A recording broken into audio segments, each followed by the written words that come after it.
Ransomware is a big problem in the modern security landscape, and that includes for administrators and users of the Microsoft 365 and Azure platforms. What can you do about it? What steps can you take to protect yourself?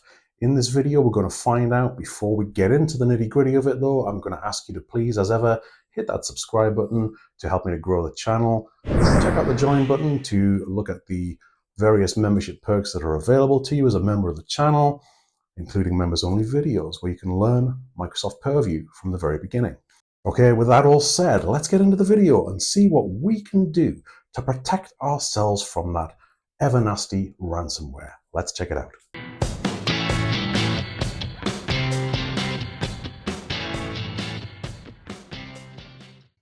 So to guide us through this, I'm going to refer to this learn.microsoft.com article, Deploy Ransomware Protection for your Microsoft 365 tenant.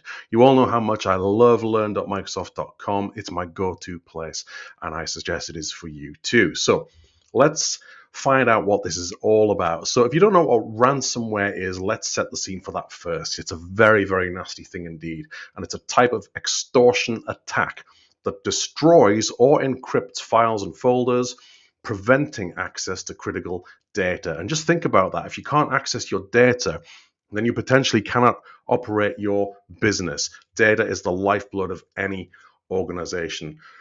Commodity ransomware typically spreads like a virus that infects devices and only requires malware remediation. Human-operated ransomware is the result of an active attack by cyber criminals that infiltrate an organization's on-premises or cloud IT infrastructure, elevate their privileges, and deploy ransomware to critical data. What's key there is or cloud IT infrastructure. Cloud IT, there's often a misconception that ransomware cannot penetrate, cannot affect cloud data. Absolutely not true. What happens then? Well, once the attack is complete, the attacker typically will demand money from victims in exchange for the deleted files, decryption keys for those encrypted files, or a promise not to release sensitive data to the dark web or the public internet. Human-operated ransomware can also be used to shut down critical machines or processes, such as those needed for industrial production, bringing normal business operations to a halt until that ransom is paid and the damage is corrected, or the organization remediates the damage themselves. And that's what this document is all about. It's showing you how you can get in front of ransomware, be proactive about it. What is key to know about this is the shared ownership model of Microsoft 365 tenant operation. Security in the cloud is a partnership, this title tells us. And this is so true. It's a partnership between yourselves and with Microsoft. Microsoft Cloud services are built on a foundation of trust and security. Microsoft provides you with security controls and capabilities to help you protect your data and your applications.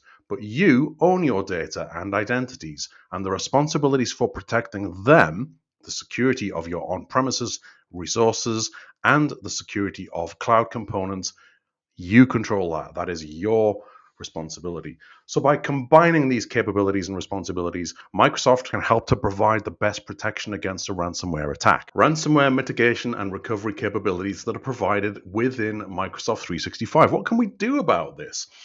Okay, let's see. A ransomware attacker that has infiltrated a Microsoft 365 tenant can hold your organization for ransom by deleting files or email, encrypting files in place, or copying files outside your tenant, which is known as data exfiltration. However, Microsoft 365 Online Services have many built-in capabilities and controls to protect customer data from ransomware attacks.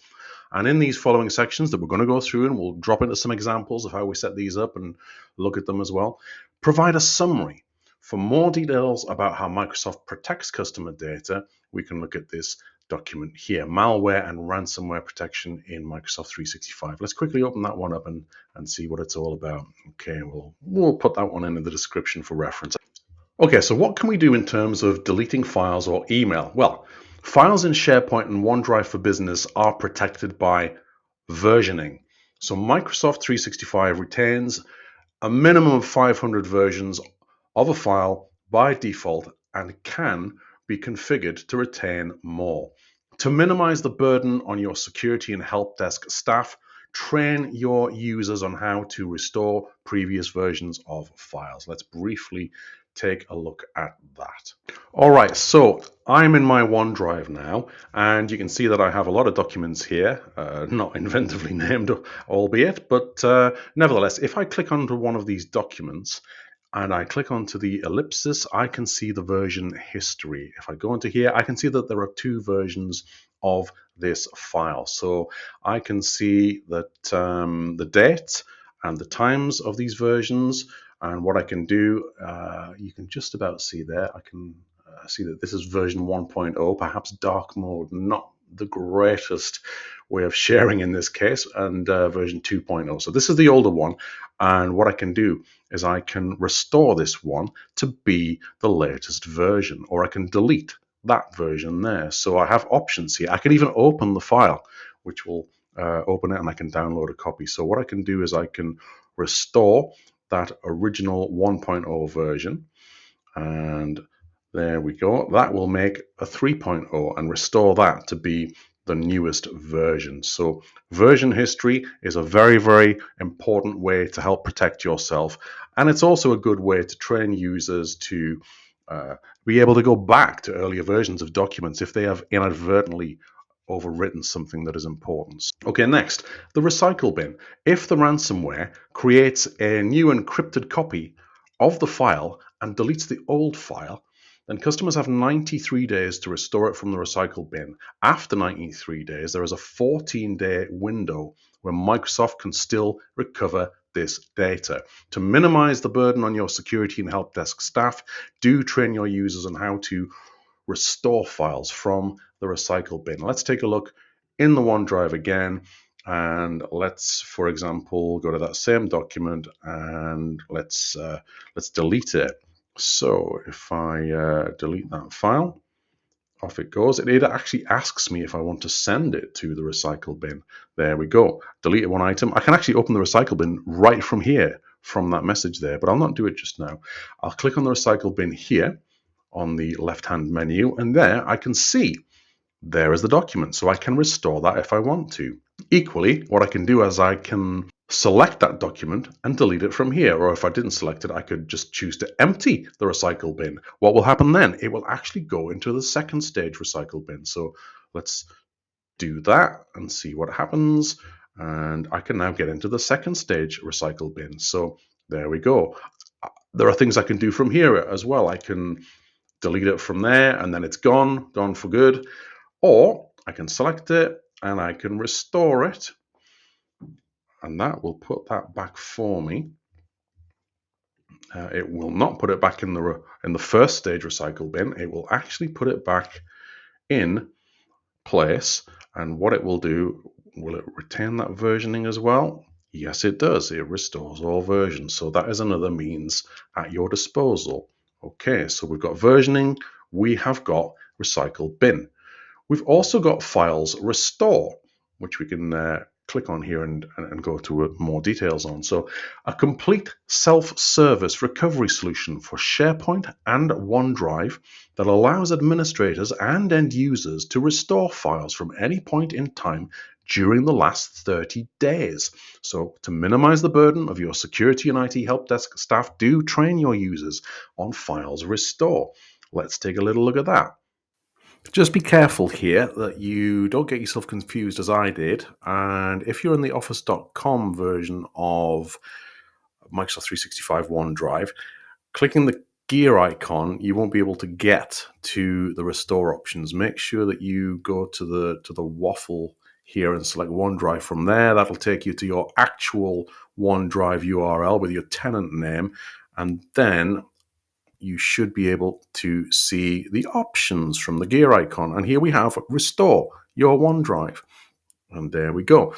If something went wrong, you can restore your OneDrive to a previous time, select a date preset, or use the slider to find a date with unusual activity in the chart. Then select the changes you want to undo. So here we go. We can do yesterday, 1 week ago, 3 weeks ago, or a custom day and time. And here we can see on the chart some activity. We can move the slider along as we need to and go back to different dates. So here we go, and we can select the change in the list below to highlight it and all the changes before it. So there we go. We can see what the activity that I just did earlier in this video: restored, deleted, updated, etc., etc. So restoring your OneDrive, very, very powerful option as well. Email is protected by single item recovery and mailbox retention, in which you can recover items in a mailbox upon inadvertent or malicious premature deletion. You can roll back mail messages deleted within 14 days by default, configurable of up to 30 days. And you've got retention policies as well, which allow you to retain immutable copies of email for the configured retention period. What we can also do is we can encrypt the files in place. As previously described, files in SharePoint and OneDrive for Business are protected from malicious encryption with versioning, recycle bin, and a preservation hold library. For additional details, we can see dealing with data corruption within Microsoft 365. So do take a look at that one as well. We can open that up and get a lot of detail there on things you can do. Then another option that we can do is in relation to copying files outside your tenant, and you can prevent a ransomware attacker from doing so with data loss prevention. I've talked about this many times on the channel, and we'll be doing more on that very, very soon on my members only Learn Microsoft Purview series, so we can take a fresh look at all the latest features of DLP. Look out for that one coming soon. And with DLP, we can detect, warn, and block risky, inadvertent, or inappropriate sharing of data containing personal info, such as PII, HIPAA, GDPR, all sorts of stuff, and confidential organization information based on sensitivity labels. Something else you can see on my channel, and most recently on my Learn Microsoft Purview members only series again. Microsoft Defender for Cloud apps can be used. We can block downloads of sensitive information such as files, and you can also use session policies for Defender for Cloud apps, conditional access app control, to monitor the flow of information between a user and an application in real time. Okay, so what have we got here? Microsoft 365 capabilities and features at your disposal to help you in your ransomware attack protection journey. Number one, security baseline. You can use the Microsoft Secure Score to measure your security posture on your tenant and help you to assess your security configuration and suggest improvements. It even tells you here what licensing you are going to need. Attack surface reduction rules to reduce your organization's vulnerability to cyber attacks using a variety of configuration settings. This is going to help you block suspicious activity and vulnerable content. Exchange email settings to enable services that reduce your organization's vulnerability to email-based attack. And this is going to help you prevent initial access to your tenant through phishing and other email-based attacks. And Microsoft Windows, Microsoft Edge, and Microsoft 365 apps for enterprise settings provides industry standard security configurations that are broadly known and well tested to prevent attacks through Windows, Edge, and M365 apps for enterprise. What can we do with detection and response? We've got features like Microsoft Defender XDR, which I've covered on the channel very, very recently, to combine signals and orchestrate capabilities into a single solution. Microsoft Defender for Identity to identify, detect, and investigate advanced threats and compromised identities on your Active Directory domain services signals. Defender for Office 365 to safeguard your organization against malicious threats posed by email messages, links, URLs, and collaboration tools. Defender for Endpoint enables detection and response to advanced threats across endpoints and devices. Entra ID protection to automate detection and remediation of identity-based risks and investigation of those risks. And Defender for Cloud apps, a cloud access security broker for discovery, investigation, and governance across all your Microsoft and third-party cloud services. We have identities. What can we do here? We've got Microsoft Entra password protection, block passwords from a common list and custom entries. MFA enforced with conditional access. Absolutely must be requiring MFA be based on the properties of user sign-ins with conditional access policies. MFA enforced with risk-based conditional access. Require MFA based on the risk of user sign-ins with Microsoft Entra ID protection to protect against things like impossible travel. Devices. We can protect our devices by using Microsoft Intune to manage those devices and the applications that run on them and help prevent device or app compromise and access.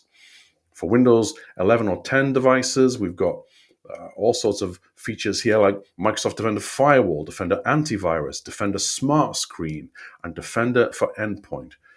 Information, controlled folder access to protect your data by checking apps against a list of known trusted apps.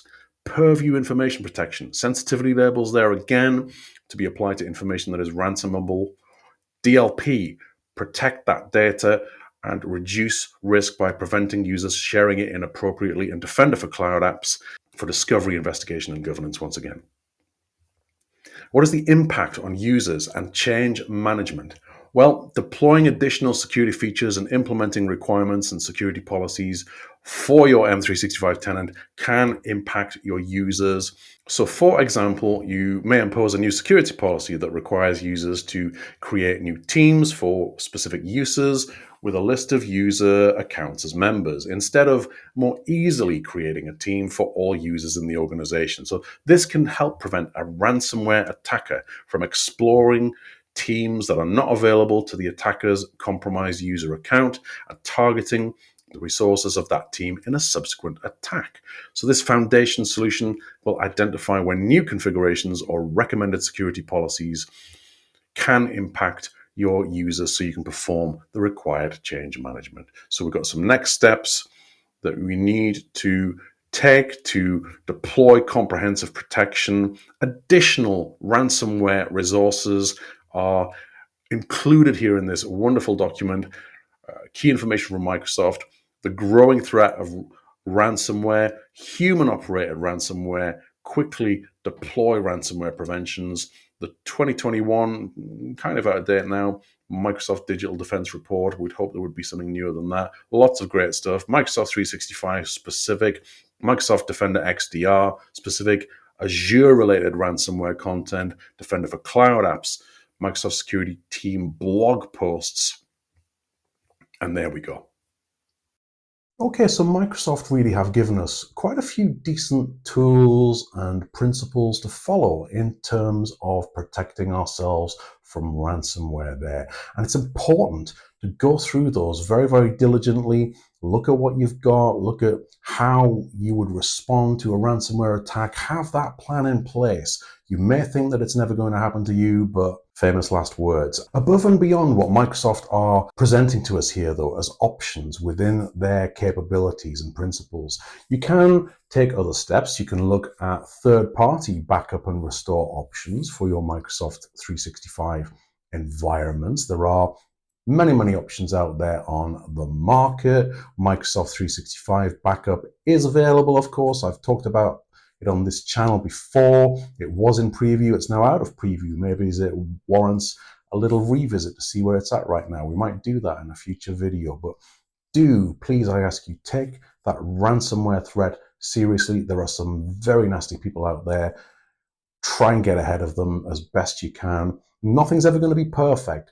So don't obsess about trying to get to that state of perfection, because you're never going to get it. It's like trying to strive for that 100% secure score in your tenant. Do what you can, control the controllable, and be diligent, be vigilant, and educate your users. The human factor is often where these things start and lead to the trouble that you need to recover from. Okay, let's wind up the video. Thank you for joining me as ever. Do hit the subscribe button. I'm closing in on 10,000 subscribers now. Hopefully we'll get there in the next couple of weeks. Your support means everything to me, so thank you for continuing to help me to grow this wonderful community, including the members. Thank you to all the new members who've joined recently. You can click on the join button to see what's available to you there. Watch out for more new members only videos coming soon in the Learn Microsoft Purview series. And we'll leave it there. I will see you very, very soon. Travel well, stay safe, and see you next time. Bye-bye.